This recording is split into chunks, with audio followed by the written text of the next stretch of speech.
All right, Mom, you ready to start this podcast? I am. All right, let's start with the non-political stuff first. I mean, Okay. I don't even know if there's an article to bring up, really. I know you grab one, I grab one. We got to talk about the Jake Paul, Mike Tyson fight because it was all over the internet. Twofold. Yeah. We got to talk about the massive bag that Netflix fumbled. And then we also have to talk about the fight itself. So I don't know how you want to start this one. You didn't watch it, right? Or did you? I didn't watch it. All I know is when your dad came home yesterday and we told you that he hurt his back, he went to put it on Netflix because we have a Netflix account. So he put it on. I walked away. I came upstairs later and it's buffering. And he says to me, "Can you do something about this? I'm so tired. I'm just staring at the buffering," right? I go, oh yeah, I didn't even notice. So I went in and went out. And it came back up, and it was the three commentators at the beginning. And after that, I think it was fine. I didn't notice anything, but I left, and Dad got so tired he fell asleep. So Netflix, like everyone's canceling their Netflix subscriptions. Like they're just getting wrecked right now. The whole thing was a disaster. But Matt Nee brought up a good point. Like Netflix is not a live streaming service. They live stream videos that are already in a database, but to do something live in progress, not pretty. So they severely underestimated how many people all over the world were watching the fights. Like all of our Canadian friends, Mom, we were watching on Netflix. Not a single one could watch it. That's how bad it was. Matt Sprague, we had to talk him off a ledge yesterday. Yeah, you misled me because you had me thinking there was another fight at the same time. So you must have thought this fight was it was today. It was Saturday. Yeah. So I apologize to our viewers. So at first, I didn't understand why. I said, "Well, I thought I was going to be watching the other fight." And your brother looked at me like I had two heads. He's like, "What other fight?" That's on me. Yeah. Saturday. Yeah. But so Netflix just like completely fumbled the bag. But this is how bad it was, Mom. Matt Sprague disconnected from Discord because I guess so. He and Cal live together. I think you know that, right? And they have a house now, and Matt's girlfriend lives there too. And everyone disappears because all the Canadians, they just like their internet providers shut down, Wi-Fi, Netflix shut down. Cal comes back after 15 minutes. He goes, "Matt grabbed his coat, walked out the front door. Isabel's crying. What happened?" And then we were just like, "Oh no." He goes, "Could you guys text?" And this is coming from Cal, who would never say this. Cal's like, "Could you guys text Matt Sprague just to tell him to come back?" And I was like, "What the hell happened in 15 minutes?" The girlfriend's crying downstairs. Matt's gone. So. Yeah, it wasn't pretty. So tonight we have the bigger fights, the John Jones-Stipe Miocic fight. And if something happens tonight, I think Matt's going to kill himself. He's going to commit seppuku. That's live streaming, though. That's like a whole different platform. Yeah, exactly. That's through ESPN. Yeah, Mom, we pay for it. Yeah. But yeah, so... Hey, my Netflix is totally legit, and I'll tell you, if we had watched it and it was buffering or whatever, we get crazy with that with the movies. Yeah. They were doing that during a fight. Although I heard it wasn't, Mike watched it with his friend. I heard it wasn't that good a fight. Not great. Not fantastic. Father time wins again. I don't know why. Anyone who thought that a 60-year-old was going to beat a 27-year-old who actually is practicing boxing is a crazy person. Like if it was like maybe a random guy on the street, even then I think it would still be a tough fight for Mike Tyson. But yeah, he was too old. Mom, that round ended after the first round. Like after the first round, Mike Tyson was just too gassed to do anything. I heard it was 8 rounds, but it lasted that long. But what I'm saying is like, normally fighters get gassed out after like the 3rd or 4th round. Mike Tyson was gassed out after the first round, and he wasn't doing much. That's how you knew it wasn't going to be good. So, I only saw one headline that said, "Here's the round, here's the one round or the one good punch that Mike Tyson had." I'm like, okay, that doesn't sound good for 8 rounds. And that was the first round. He gassed himself out in the first round, but he didn't really throw that many punches. Yeah. So. It was, but hey, he's laughing all the way to the bank. Yeah. He got money. 40 million each just for walking in. Is that true? I heard one got 40 and one got 20. I didn't hear that. 20 million. Yeah. That's what I'm saying. It's worth it just for the 20 million. Yeah.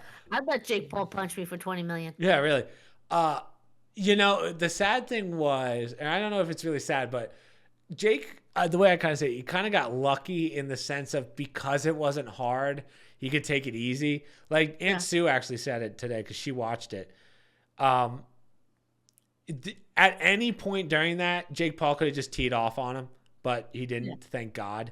But, you know, it's not, sometimes you just have to let a legacy live its life. And, About that. We said that's probably the only option for Jake Paul. yeah. He'll win it, but he can't beat the guy to a pulp because he'll look like a shit. Yeah. And you can't let the guy win because then you look like a fool. So all you could do is go out and do a clean fight, and maybe I don't want to say pull punches, but maybe don't go so hard as you usually would. Yeah. Or like sparring. Do it as more of like a sparring than He could have actual easily done some damage to Mike Tyson. And thank God he didn't. But did you did you see the clip of Mike Tyson doing an interview? with the young teen Yeah. person. They said, why would they let him anywhere? Oh no. You're talking about that was like a pre-fight conference thing. This little girl's asking him questions. He's like, legacy means nothing. We all just die. It was like this girl's like 6. Yeah. But no, there was one Netflix. It was the picture of the matching Versace underwear and jacket that he was Oh yeah. wearing. Wait, so you didn't see the Walking with the jock on and no pants. Yeah, that's what I'm talking about. Like everyone buffered right there during that interview, and then it unbuffers to him walking away, and he's just in his thong. Everyone's like, "What the hell is that?" That's what I mean. It was such a Netflix shit show. So, but That was the best. The matching jacket that went with the underwear. yeah. What the hell? Now I do have an article on this one, but we could just kind of talk about it. So obviously, every celebrity was there. Yeah. But they interview Shaquille O'Neal and Rob Gronkowski, right? Okay. Now, I don't know if you saw this, but No. basically they have this huge secret announcement, the two of them, that they are going to start a fight league between NFL players and NBA players. Oh, geez. Now, have we not learned our lesson here with all these celebrity boxing matches? They're not good. Jake Paul is actually training, which is why he can make millions and millions of dollars. Right. These guys, I mean, didn't we have like Ron Artest fight the Aaron Carter or whatever? How'd that go, people? The weight difference was like 100 pounds.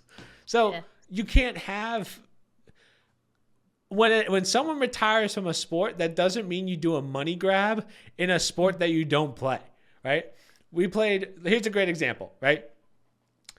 Just because they're professional athletes in a sport doesn't make them a professional athlete. So a long time ago, little family history story, our father you and dad met someone at Bernardsville High or middle school, remember this?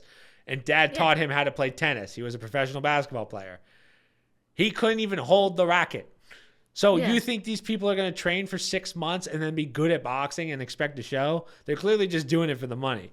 I don't want to see Rob Gronkowski fight Shaquille O'Neal. I'm sorry. It's stupid. The other thing I would say is, though, by the end of those like 20 minutes, he was probably hitting the ball better than I did. Oh, well, yeah. That's fair. So there's something to be said for having athletic ability translate into any sport, but not at that level where you're, It's purely like just for money. Very rarely can people have a second career at that level, when you're doing that well in another sport. Yes, these phenomenal athletes could do it, like the Bo Jacksons of the world, but, Deion Sanders and LeBron are probably the only ones that could do it, I think. But I don't want to see Shaquille O'Neal fight Kevin Garnett in a boxing ring. I just don't want to see it. I don't think you'd see those guys. They might be putting it together, but it's probably the younger guys they'll put on there. Even then, I don't want to see Josh Giddey fight Steph Curry. Like, what are we doing? It just sounds so ridiculous to say, but that's the downside. Like, what I think Jake Paul is doing is great in the sense of he's bringing boxing back. Boxing is in such disarray as a sport, as a whole sport. He's doing his own thing, and he's bringing more eyeballs to the sport than anyone. The downside to what he's... I wouldn't say it's a disarray sport. I would say it's been usurped by more physical sports like UFC. But boxing's such a shit sport now because Mom, so you'll have these heavyweight fights, right? Like they'll say, oh, for the 226-pound champion, each one of them has 7 belts. So they lose a belt and they still have 6 more. So it's such a ununified sport. Yeah. And no one cares about the sport anymore. It's all for the older generation. Jake Paul is bringing in more views on his boxing matches than any boxing match now. The younger people, your generation, you have something else that we didn't have with the boxing world. All you had was boxing. You have this UFC, and there was karate and also all of that sort of Asian type sports, but it wasn't mainstream. That's what originated. It wasn't mainstream. People did it, but it was unusual to hear somebody doing that, or they did it as like just a thing. So with the UFC, that's far more entertaining because it appears to be fewer rules, like it's more combative than what you get with boxing. Boxing is just throwing punches. So yeah, it's kind of, it's tedious. And everybody thinks boxing's like Rocky. It's not. Very rarely do you have that level. People, they couldn't last 13 rounds. Of just, constantly. But the women's fight before the Jake Paul Tyson fight. Oh, that was brutal. That was a good fight. People are saying that's one of the greatest women's fights of all time. Yeah. I couldn't even. The eye was messed up. I mean, it was brutal. Because the other girl kept headbutting her. Yeah. And no one said anything. That ref, that's besides the point. Yeah, but that's that wasn't right. Boxing, excuse me. Boxing as a sport is just in such. It's just in disarray. That's the only way to put it, because there's too many championship belts. There's too many weight classes. Most people don't give a shit about it anymore because they can't follow it. That's why UFC, you have one belt in each division. That's it. And then you have one knockoff belt. Kind of complicated boxing, thinking they were making it more interesting, and instead the opposite happened. Mom, you have the weight classes aren't like 10 pounds. It's like 22.5 pound champion, 21.0 champion. It's stupid. Yeah. And then there's different. So if you have the belt in America, there's a different one overseas that you can fight in, and you're in England. That's a whole. They have to unify the sport, and they haven't. So that's why UFC is just dominating right now in views. I think it still is the number one most watched. As I said, I don't think that's the only reason why. I think there's an appeal to the younger generation about Rogan. Well, and did we say this on this? Maybe it wasn't here. Maybe I've been saying it all week. The appeal to the Rogans of the world and the Andrew Tates came at a time. I think it was Megyn Kelly who made this point, that young men feeling being blamed for being misogynistic and losing their place in academia and losing, when usurping them and all this stuff, and getting this feeling like what's wrong with young men, and they're losing their voice and their position. And along comes people like Andrew Tate and Joe Rogan, who are pure macho, misogynistic in these sports. I don't mean that in a negative way. I don't know about Andrew Tate, but they appeal to a younger generation, and so many young men gravitated to them because they spoke the truth about, you don't have to put up with this crap, and you matter, and UFC fighting is cool, and you get in an octagon, you kick the shit out of somebody. That's old school. That's how people used to do it. That's how my mom sees it. Just beating the shit out of each other. I'm saying, like, when you were younger, God, as you know, God forbid you get into a fight. Oh, boys can't fight. Boys can't throw a punch. Now, I'm not an advocate for that. But every guy that I knew younger, they all were in a fight at some point. Oh, but when it came to hitting your kids, it was okay, huh, Ma? Right. Mom could do it, but not other kids. Yeah. But that whole bully mentality, which has gotten so overblown, and who bore the brunt of it? Young men. Oh, bullying comes from young men. It's all young men's fault. Little do they know how downright treacherous and passive-aggressive young girls could be. But because guys did it with their hands and they, more physical, well, they're the bad guys. That was the appeal of guys like the Joe Rogans. And you know more than I do. All the macho guys with the podcasts that young men gravitated to. And I think that's why UFC is so much more popular. You're limited with boxing. And you pointed out, they complicated it with all these other rules and levels. But I think there's something to be said to the appeal of just getting in an octagon and kicking the shit out of people, which is, you're using your legs, your arms, your head, everything. You're grappling. Right? Definitely not using your head, but maybe you mean mean your mental head, but yeah, that's what I meant. Yeah, but headbutts and stuff. Speaking of promoters and however you want to put this one, we'll have to dance around the name a little bit. But yes, Mr. AJ. So Infowars, I think just saying that gets us flagged, but Infowars. Probably. So for those of you that don't remember this story over the Sandy Hook Summer incident, months. yeah. Mhm. So he was sued for $1 billion. Now, whether that's right or wrong, that's a different story. But Infowars, his show, AJ's show, went bankrupt. Right? They announced bankruptcy, and I think yesterday it went into bidding, and in one day it got bought. Isn't that wild? It got bought by the Right, Onion. and it was bought by the parents of, or a group that was anonymous, but they think it was a group also part of the parents involved from Sandy Hook. They formed an organization or an LLC to do the purchase, and the overseeing judge, the bankruptcy judge, was pissed because it was done secretly. There was no transparency, and it was supposed to be done. He was supposed to be made aware of it.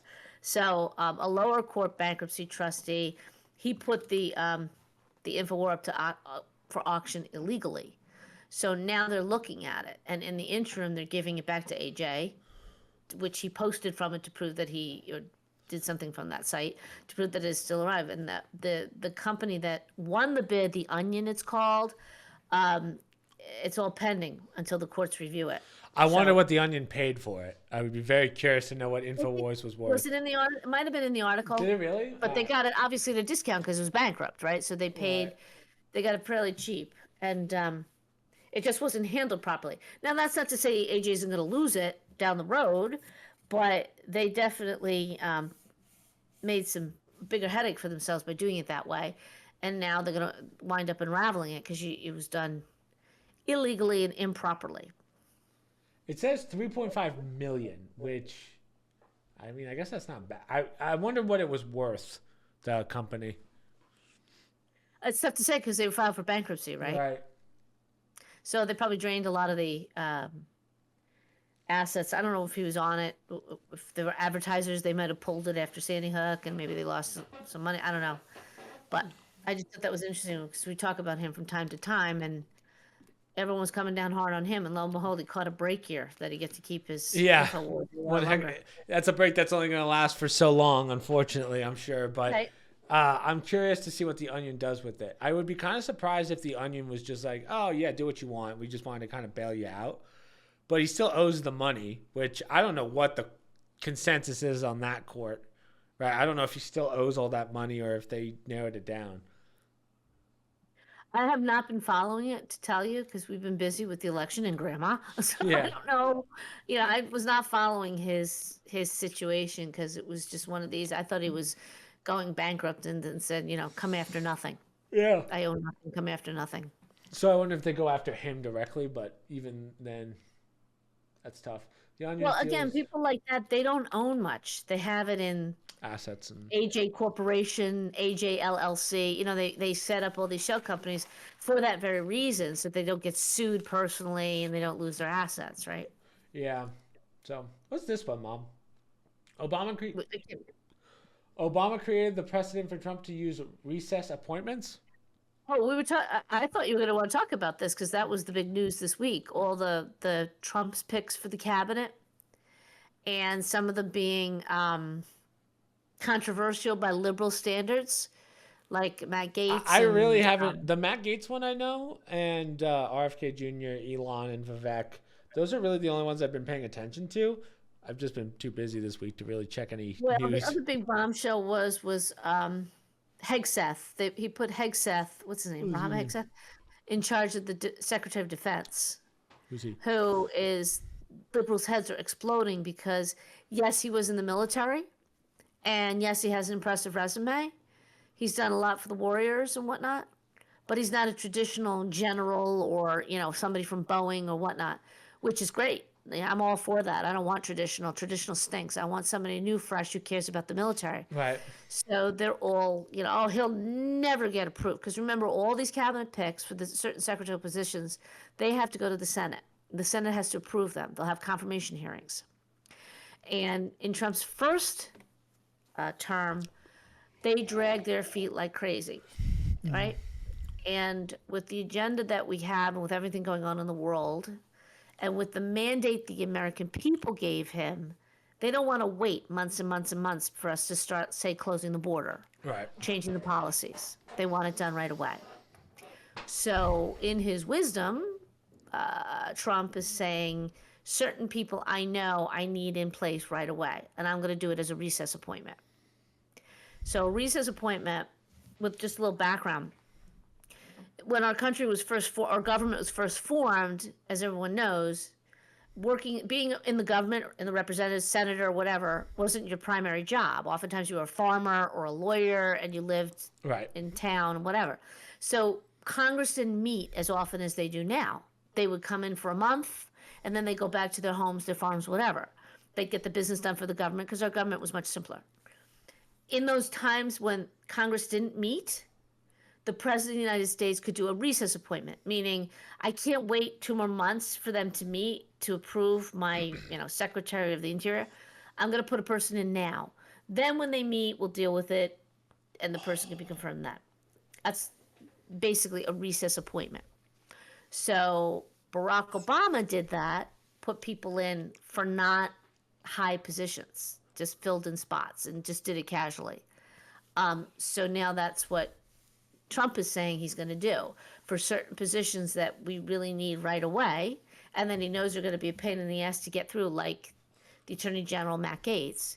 He'll most likely try and do it as a recess appointment.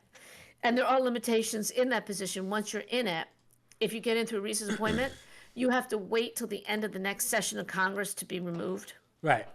So that's what I think. I think you're talking about what I was just about to ask. So Matt Gaetz gets appointed, and then apparently he decided to leave, but he left at a weird time. What's going on there? Have you been paying attention to that? Oh, you mean as a senator, representative in Florida? Yeah.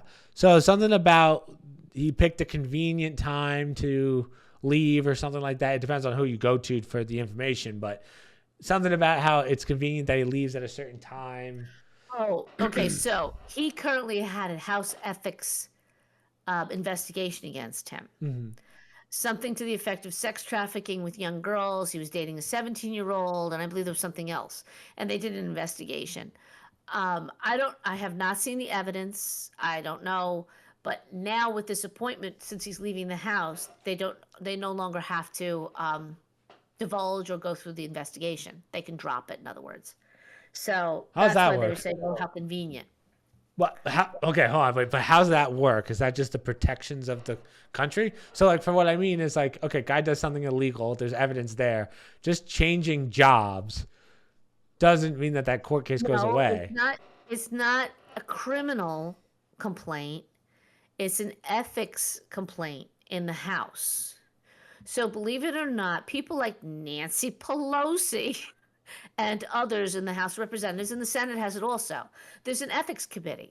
Like if your husband's churning out stock and making a deal while you're doing legislation to promote it, allegedly, that's an ethics violation. It needs to be investigated. You can't use your position to personally gain financially through your spouse who trades, buys, and sells stock. Oh, gotcha. It's an ethics violation.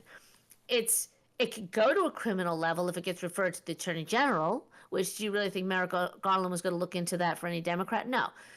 In Matt Gaetz's case, it's an ethics complaint. It was being investigated. They were about to present this evidence, but now that he's no longer in the House of Representatives, they no longer have to pursue it. He's not a House member. I'm still not really Oh, so you're saying the ethics committee doesn't have to go through it because he's not a member of the House, but from like a court of law, if there's evidence. Somebody wants, right, if the evidence rises to criminality, then there's probably a procedure in place where they can take it and send it to the Department of Justice, and they can then pursue it from a criminal perspective. But remember, with a crime like that, somebody has to press charges, right? Like, was somebody complaining that, hey, I was a member of a sex ring that a House representative set up? I don't know that that's happened. We haven't seen what information they have, or we may not see it unless an individual presses charges or it gets elevated to a criminal case. So, I mean, it's procedural, right? Anybody could do it. A Democrat could do it also. Once they're no longer in the House can't investigate them, or they can't pursue it, or they really shouldn't if it's not a criminal thing. Do you think he's a good choice for that position? You know, I think everybody's so upset that it probably is. Interesting way of looking at that, because we were talking about the qualifications for that job, which is what did he just get elected to, or what did Trump appoint him as? He's representative. Oh, the Attorney General of the United Attorney General. States. Yeah, everyone says you have to be an attorney for that job. Like you have to have some kind of law. I don't. Is that true? Are you sure about that? Yeah, he went to William and Mary Law School. See, I saw a whole thing that he wasn't a lawyer. Well, maybe he didn't pass the bar, and maybe he didn't pursue the bar, but he's trained. Oh, okay, that's probably what they meant. And I don't know that. Maybe he is a lawyer. I don't know if he's a licensed attorney, but I would rather, in my opinion, I'd rather a no-name hard ass that's pure law, pure constitutional law, pure. Only because of this reason, they're going to make it about the person and not about the job. Okay. Right. And now everything that Matt Gaetz brings up, any case that he might pursue, it's always going to be, well, that's because you're Matt Gaetz, right? And they're not going to look at, because they're going to look for an excuse anyhow to run from the glaring spotlight of an attorney general that's going to go after these criminals that have been running our country for far too long. So I think it's too easy to turn it back on the person bringing the charges. And instead, I would rather see a no-name with no history other than the fact that they're patriots and they believe in the rule of law, go after it. Right. So we'll see. If he doesn't do a recess appointment, then Matt Gaetz has to be confirmed by the Senate. And there's plenty of rhinos who might not make that happen. I feel like he didn't really get along with a lot of Republicans when he was in there. Like he kind of fits with that clique group of like the social media ones. Yeah. Boebert and Taylor Greene. Yeah, well, they've had some falling outs, but yes, he with the whole Andrew McCarthy and ousting the Speaker of the House, which was a rare thing, doesn't happen too often. Mm-hmm. He was able to do that, took on the machine with these other individuals. So he did make a name for himself, and he's coming from a very red Trump state. As I said, I don't have a problem with him because I know he's going to do what needs to be done. I just would rather it be somebody less about the person and more about the job, the laws, and because they have so many. The one really with the power is the deputy AG, and I forget which person that is that he nominates. Well, let me pull this up now then, because this is a list of all the people that he put into power. Essentially, I shouldn't say power, but you know what I mean. Position. They put him in the position, get appointed. So the deputy attorney general, they're the ones that really go out there and start doing. But they do it with attorney general, with what do they call district attorney generals. So all over the country, you have offices of the Department of Justice, right? And they're the ones that do the grunt work. So, Matt Gaetz will work with the president's policy with his deputy attorney general, and they will go out there and prosecute where they see. Todd Blanchet is deputy attorney general. I think it's Blanche. Blanchet. I don't know. Potato. It's spelled Blanche, but I tried to get fancy with him. Okay, you got fancy with it. Okay. So he's really the grunt. He's the one that's going to be doing it. I'm trying to think who it is now. Could be Lisa Monaco. I'm not sure. Or Merrick Garland.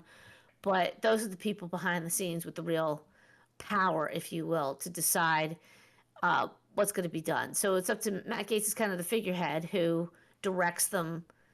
This is what the president wants. This is who we're going after. This is how we clean it up.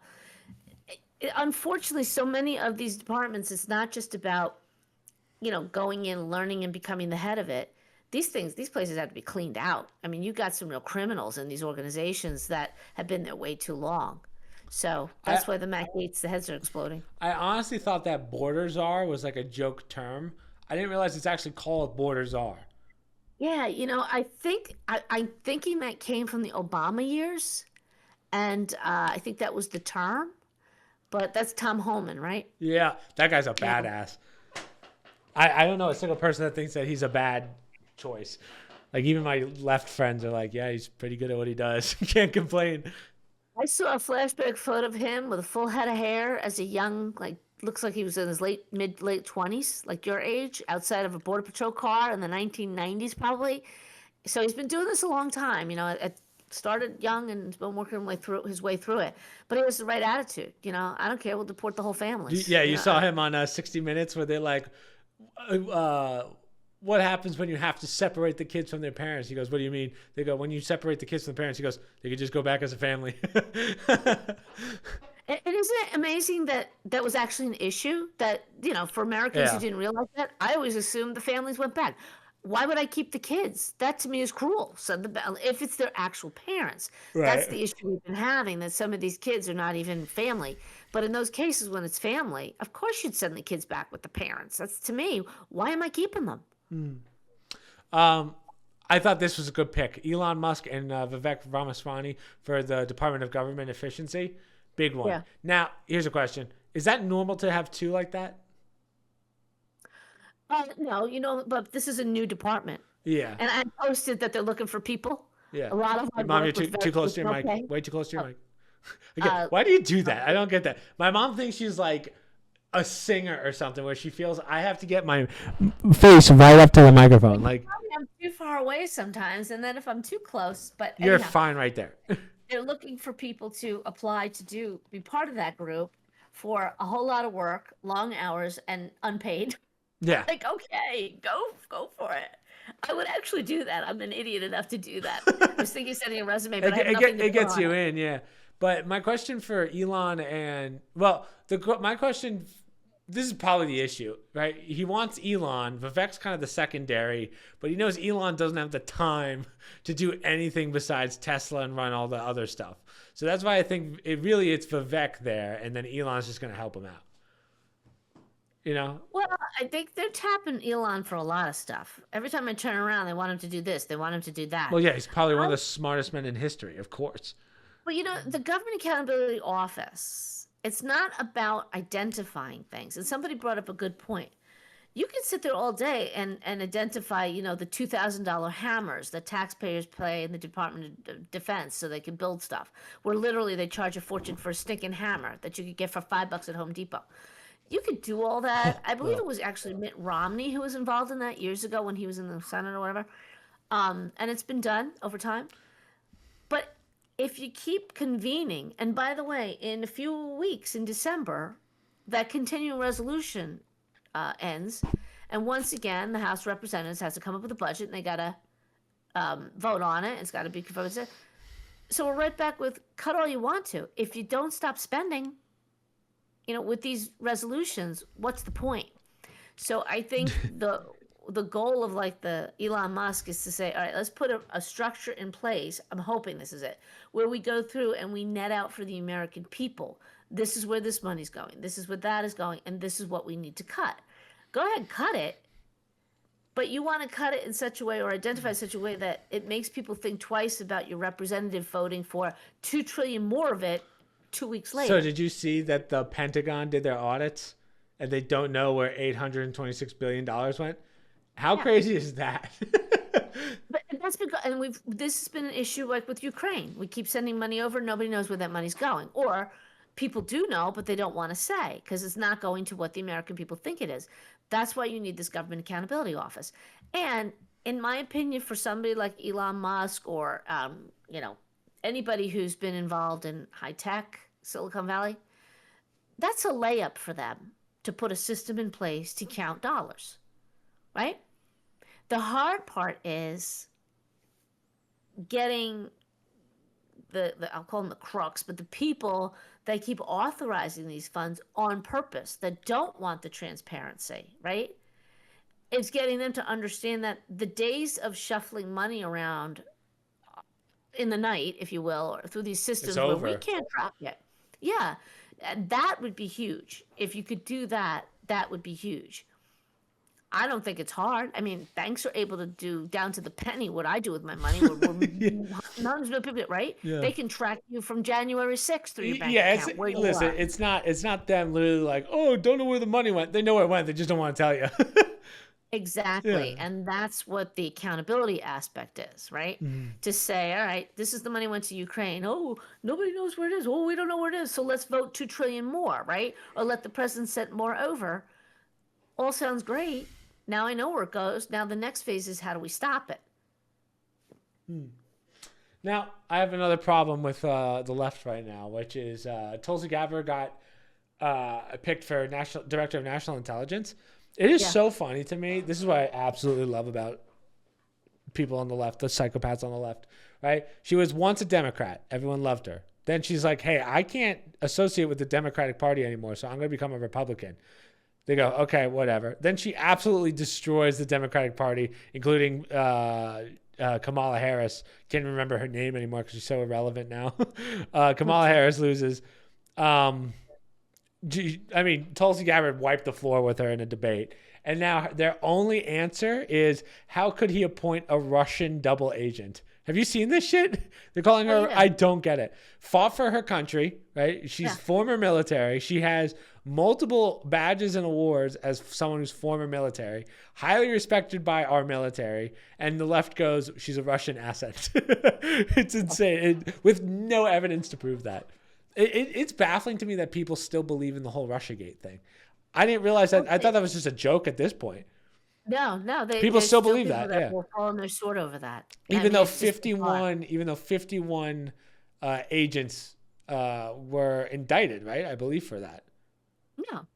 No, these people all came out and sent a letter basically saying that it was Russia. Yeah, and that the Hunter laptop thing was Russian disinformation, whatever. Every one of those individuals should be stripped of their. And they still have all their clearances. That's insane. I think most of them do. I don't know each one, but that should be an automatic stripping. And frankly, I think that's appalling what these individuals did. But maybe it was you. I don't know who I talked to about this. But why are any of them? If you're out of office, you should be stripped of your security clearance. Yeah, once you're out. Why these individuals keep it is so they can go on talk shows and write books and say, "My source says." Right? Oh, yeah. Because you still have access to information. My question, you know what? You're out of office. You're done. Yeah. My question is, I wonder if it's like a lifelong thing of like, you had this position. You're supposed to be the best at this position. If something were to happen to your successor, we might need you. So this is why we keep you around. That's why I wonder if that's what it is. Because I doubt there's that many people that can take those jobs. Whether they're right or right to have those jobs is a different argument. Walking around with security clearance in this country, then I think there are people who don't have it. Then why don't I have it, Mom? It's ridiculous. My friend's daughter got it for her job because she worked with the government.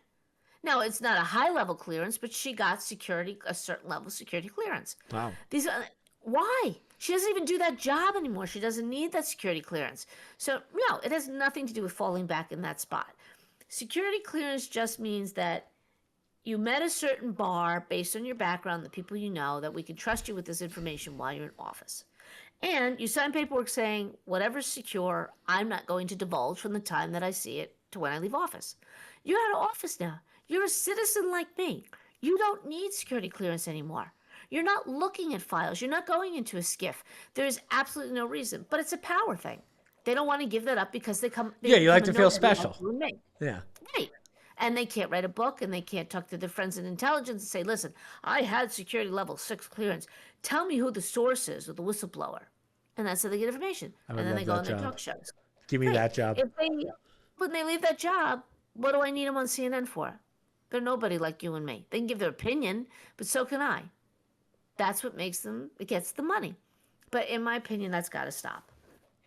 Especially with all the crap, and I'll put it back on the Democrats. You were so concerned about all the security information at Mar-a-Lago. Yeah, but many people have access to security information. Speaking of people who definitely shouldn't have any information anymore, Nancy Pelosi files campaign paperwork for 2026 election. Mom, you start us off with this one. Give us your ideas. I'm just going to grab water. Go ahead. Oh, my idea? Didn't I already talk about her? This is her 20th, yes, 20, her 20th term in office if she succeeds in another election. She has backed a failed candidate, 2 of them actually. First, she promoted Joe Biden, then he wasn't good enough, then she pushed Kamala Harris. Now she's going back and claiming that Biden left too late, and that was the whole problem, why Kamala failed. San Francisco is still a shit show.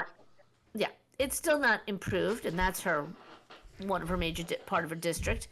And there are those questionable financial transactions that went on with her and her husband, and the timing of them that should have been looked at from an ethics perspective. She looks like Jigsaw from the Saw movies. Yeah. She's 84 now. Yeah. Worth how much money? from all the insider trading that she allegedly doesn't do because her husband has all this real estate. Wait, why? You're obviously not that great for San Francisco. It's not like you're doing so many wonderful things for that How does she area, keep winning? This is just power-hungry individuals that don't want to give up their identity. And that's what it is. Well, here's a question. Do you think that it's power hungry, or do you think that it's these politicians have been in there for 20 years? Their idea of right and wrong is just so skewed because they don't know what the real world is like. Like, I genuinely believe Nancy Pelosi thinks she's doing the right thing. But like, just when she think that they convince themselves that my people need me because I did so great for them. I'm going to be the one that stops Trump. Yeah. So you go walk outside in your human excrement, drug-filled San Francisco, and tell me how you directly help the people of your area. Yeah. They don't even look at that anymore. Like I'm appalled sometimes at how disconnected these supposed representatives are. I won't talk about senators, but the representatives of their districts are. First and foremost, you represent those people. Somebody like a Nancy Pelosi, who's been Speaker of the House, she looks at the totality of the government as Speaker. So she becomes, so, in my opinion, disconnected from her constituents. And the whole point of the House of Representatives and being a representative is that's supposed to be one of the closest people on the federal level to the individuals, the citizens of each state. And that her area is nothing to rave about. And she has the audacity to go at it for a 20th term. Yeah, these people have themselves convinced that I'm so wonderful that the country needs me. What? Yeah. Do you think she's only doing it because she knows she'll win? She knows she still has the pull in government that she could, I don't want to say rig it, but you know what I mean. Like, I think they have not, I think that they literally, who would she be without this? It's a 20. It's like a workaholic. Term. I don't even know if it's that because they don't do a lot of work. All she does is fly in the airplane back and forth. She has staff galore, reading things for her, doing everything. She goes to celebrity parties. But you know what? All that stuff kind of goes away when you're no longer a representative with the power. That's a good point. Yeah, she's probably sick of it. Can't ride off in the sunset. It must suck being someone of, I'm sure she has her form of Secret Service, right? Or bodyguards. I guess so. Yeah. I mean, a speaker, I think you get, I don't know if you get full-time, but did you see Fauci? Fauci has like $15 million worth of secret or security that we the taxpayers pay for. That's a whole other issue. I don't know if she has her own personal after the husband got hit in the head with a hammer. Yeah.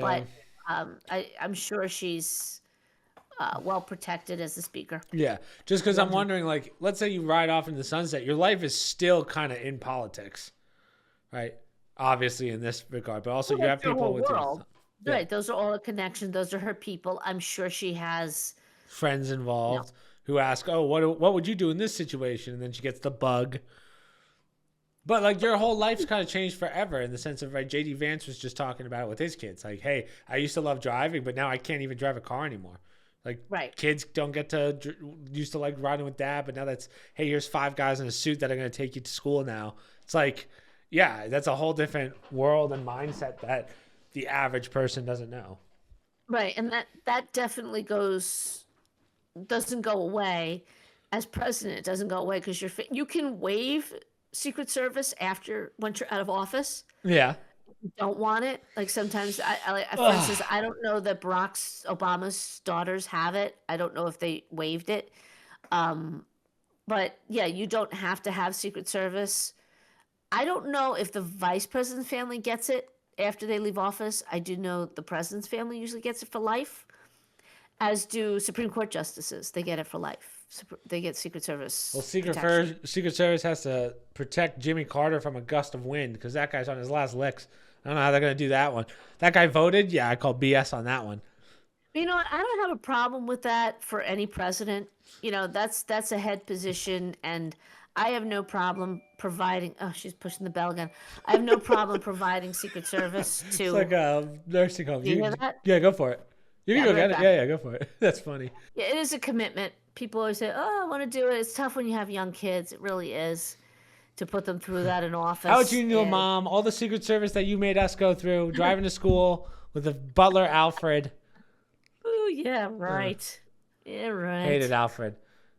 I can't believe he carried me to the breakfast table every morning till I was 27 and moved out. That's wild.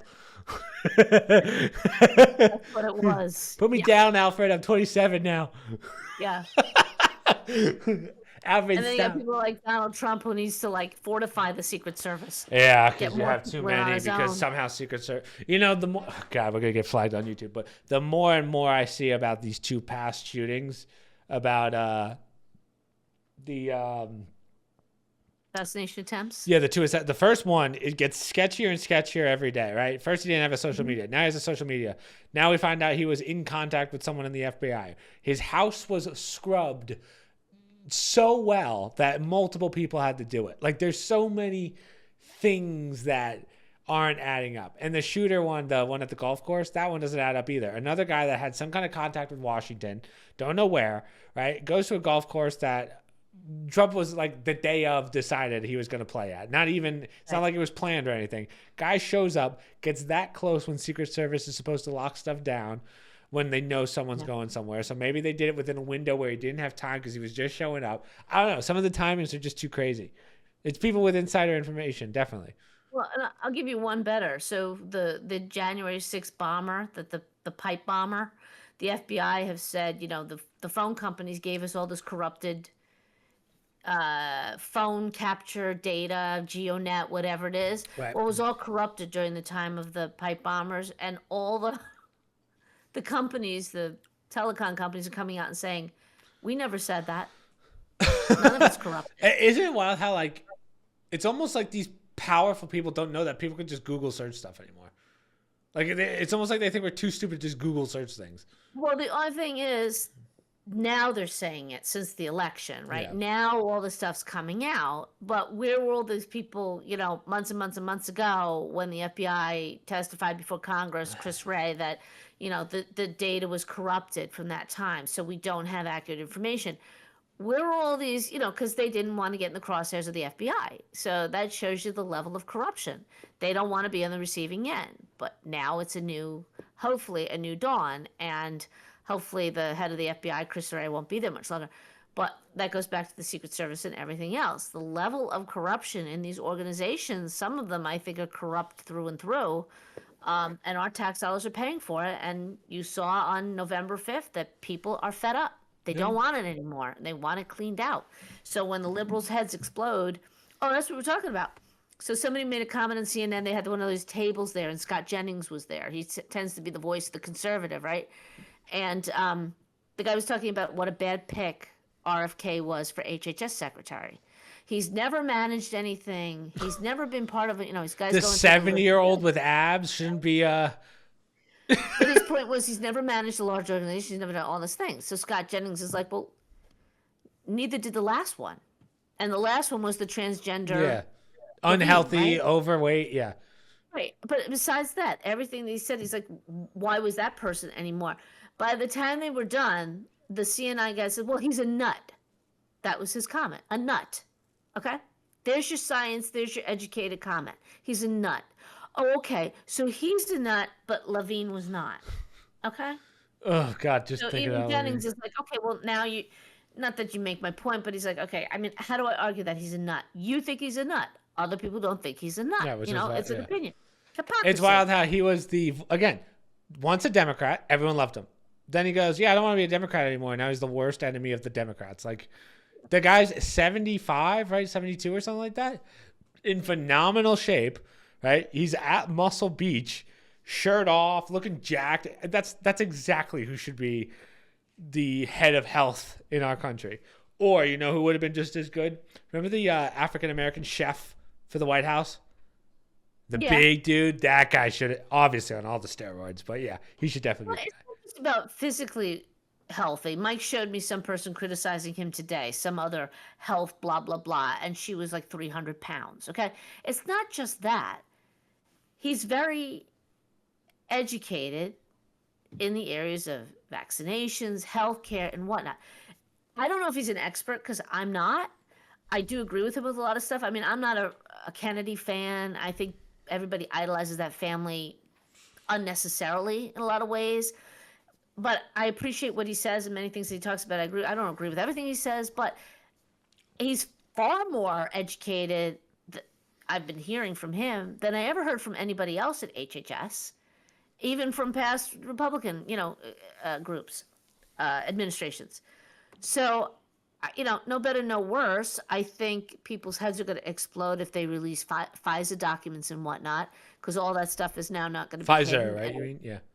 Pfizer, Pfizer, what do they call it? The Pfizer documents. Something just passed. I don't know what it was, where they found out that one of the companies, I forget if it was Pfizer, Moderna. Again, I don't have it in front of me, so I'm sorry if I'm completely butchering this. But basically, some kind of paperwork went out that showed like all of it was for money. Like a lot of these vaccines, they just said we just needed money, and well, the Pfizer documents, I think that's literally what it's called. Pfizer documents, the Pfizer something. Those of us on social media that went past the misinformation, because that was always flagged. You can't talk about this stuff. That's disinformation. You get censored, and you were taken down. Yeah. When this information came out, now it's probably going to come out, the unredacted versions, and heads will explode because it's basically going to say things like, we're not. Well, I shouldn't say because I don't want you to get in trouble, but things that people believed about vaccines and whatnot, I think they're going to see some facts and figures that they're going to be in denial because it's going to blow their heads off. Things that, we were never told this. Well, yeah, because you were censored. That people who knew this were going to tell you. So that's one aspect of why. Keep that in mind when everybody's like, oh, RFK, he's a nut job. Somebody had said in Congress to, I think it was Senator Johnson, Matt Gaetz is a nut job, another nut job, right? Or he's crazy. How could you put him in as Attorney General? And all he did was pull out a picture of Levine from HHS and a picture, remember the bald guy, Brinton? Yeah. Stole the clothes out of the suitcases? Yeah. All he did was pull out those two pictures and basically said, you want to talk about crazy? Yeah. Oh, God, that guy. Ugh. I mean, it's fabulous that this is what we're doing, and I think pictures speak for themselves. The hypocrisy I think the votes, the winner of the election, kind of speaks for itself. The amount of people that voted against this. So that's right. Yeah. That's right. So they're struggling because they're not. I will say this: the popular vote. I wouldn't say that Trump won the popular vote in a landslide. Obviously, the electoral votes he won in a landslide. But the popular vote, you still had 70 million people who voted for her.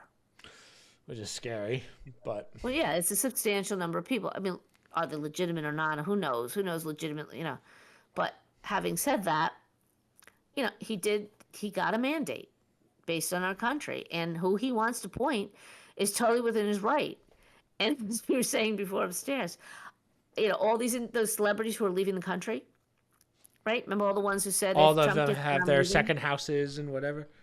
Right, they probably have second houses. Yeah. But the point is, and I think it was a political pundit woman who said this, she goes, you know what? What kind of patriot are you if you're just going to run away from your country over something like this? Yeah. We all had to suck it up for the Biden years. We sucked it up for the Obama years. I mean, and we literally took it on the chin. They called us every name in the book, but we love our country. We weren't going to go anywhere, right? Right. These other ones are just, they don't get their way and they're quick to run. You know what? I don't need you in this country. Well, Biden's speech, I think, said it best. You can't be an American when you win. Only when you win. Or just be an American when you win. Yeah. He should talk, right? Every name he called us. Let me tell you this. I think the happiest person in the country is him right now that Trump won. Yeah.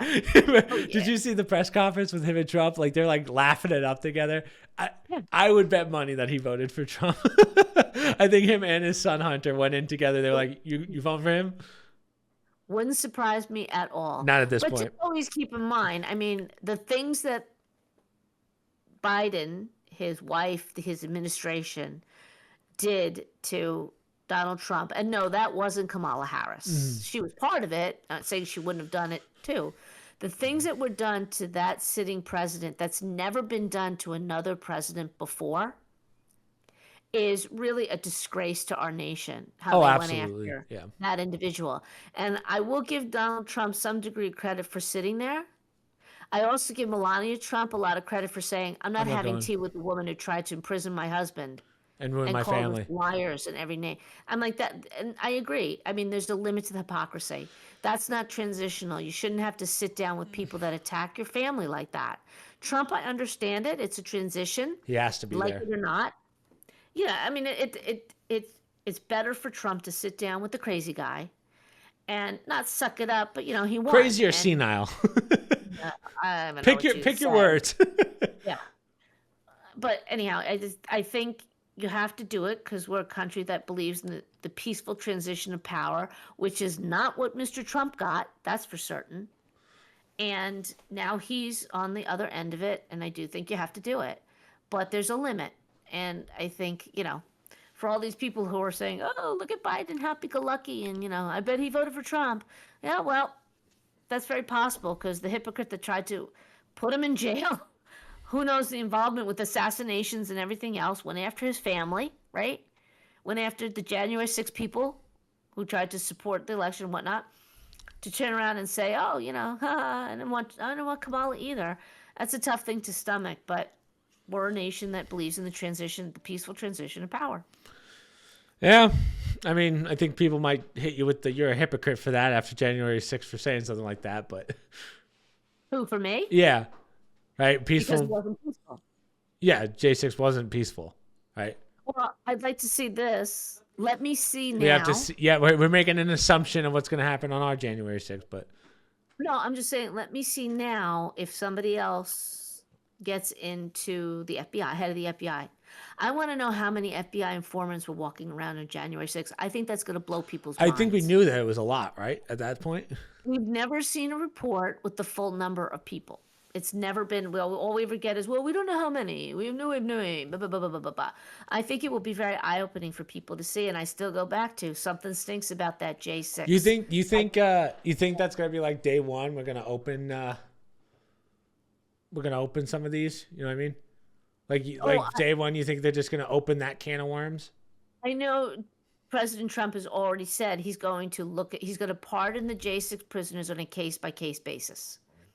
So he's going to look at the quote-unquote crime that they did, and if they're misdemeanors and whatnot, I'm sure they're going to look at that and say, why are these people sitting in jail for 10 years? Right. Which is what you have to do. And when you start doing that, you're going to start hearing from more and more from those people. At the same time, like I said with the HHS, now you have access, unless things have been scrubbed illegally, which they're not supposed to do, which is telling also. Now you have access to all that information. Like, for instance, the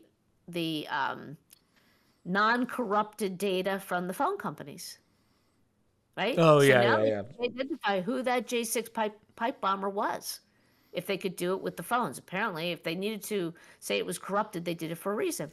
And I think we're going to get, probably just based on the data, meaning the emails, the messages, anything that's been preserved in the FBI, I think people are going to get a very different picture of what happened on January 6th than what they've been told. Yeah, we will see again. There's still people who think that police officers died that day, Chris. That's like the Russia hoax. That's insane. Yeah.